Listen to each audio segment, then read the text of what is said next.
que esses avanços da contra-revolução, né, o único dado positivo, para ninguém me entender mal aqui, o único dado positivo é que quebram ilusões de que é possível manter essa forma parlamentar em setores, não na totalidade, porque a totalidade, num sistema parlamentar hipertrofiado de dinheiro, hipertrofiado de prestígio, hipertrofiado de privilégios, quem está no sistema quer permanecer. Por isso que a esquerda que está no sistema parlamentar raramente se apresenta como crítica, né? Com exceção de alguns deputados, como, por exemplo, o Glauber Braga, que é um exemplo nesse sentido de alguém que ocupa a tribuna para denunciar o sistema e não para se beneficiar, né, da lógica do sistema parlamentar, como a maioria faz. Então, eu acredito que nessas contradições vão se gestando, né, a possibilidade da transformação e dos pequenos rios que hoje existem, né? Várias pequenas organizações, algumas como partido, outras nem como partido se apresentam, organizações regionais, que existem no Brasil,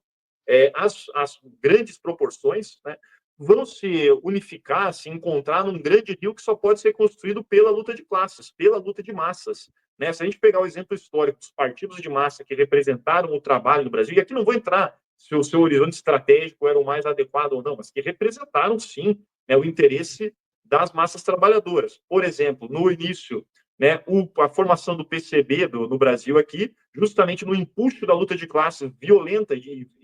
vitoriosa que foi a Revolução Russa, e depois as grandes greves de massa, os grandes movimentos de luta de massa no Brasil na década de 40, 50, 60, o próprio PTB, né, do Getúlio Vargas e Brizola, que também surgem num grande movimento de massa, o queremismo, por exemplo, grande movimento, a luta do petróleo, mas movimentos de massa. E, mais recentemente, o PT como expressão do movimento de massa brasileiro no final dos anos 70, anos 80, nas lutas, né, nas greves de massa no Brasil, no movimento da Organização dos Trabalhadores do Campo, MST e vários. Então, é somente na luta de classes, Anderson, e nesse processo molecular que vai se gestando, em nível nacional, mas também em nível internacional, porque a gente tem que estar sempre ligado, né, para não acreditar que aqui, se a gente está nessa fase de cemitério, tem muita coisa acontecendo no resto do mundo vigorosa, né, com processos muito avançados que também não encontram ainda a sua expressão política, a sua forma política, que na minha leitura só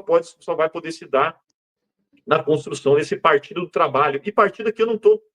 limitando isso à sua forma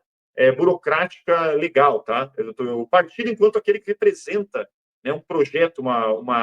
um programa e os setores sociais organizados de massa no seu interior. Isso é um partido, né? O cartismo, por exemplo, na Inglaterra, o Engels e o Marx atribuíam como partido do proletariado e ele não tinha, né, pelo menos num primeiro momento, um formato estabelecido legal. E a gente pode, sim, vivenciar, desenrolar, mas não tem como ser aqui. Eu não vou fazer como meus amigos economistas, né, que mais de 95% erra, né? Fazer previsões. Eu vou simplesmente apontar aquilo que eu acho que são os caminhos, né, sem atalhos da luta de classes que pode construir, né, o encontro de todos esses riachos que hoje existem no rio caudaloso da luta de classe, e que só pode se dar no movimento de massa, né, que está sendo gestado, bem ou mal, nas contradições que vão se acumulando na sociedade brasileira e na sociedade internacional.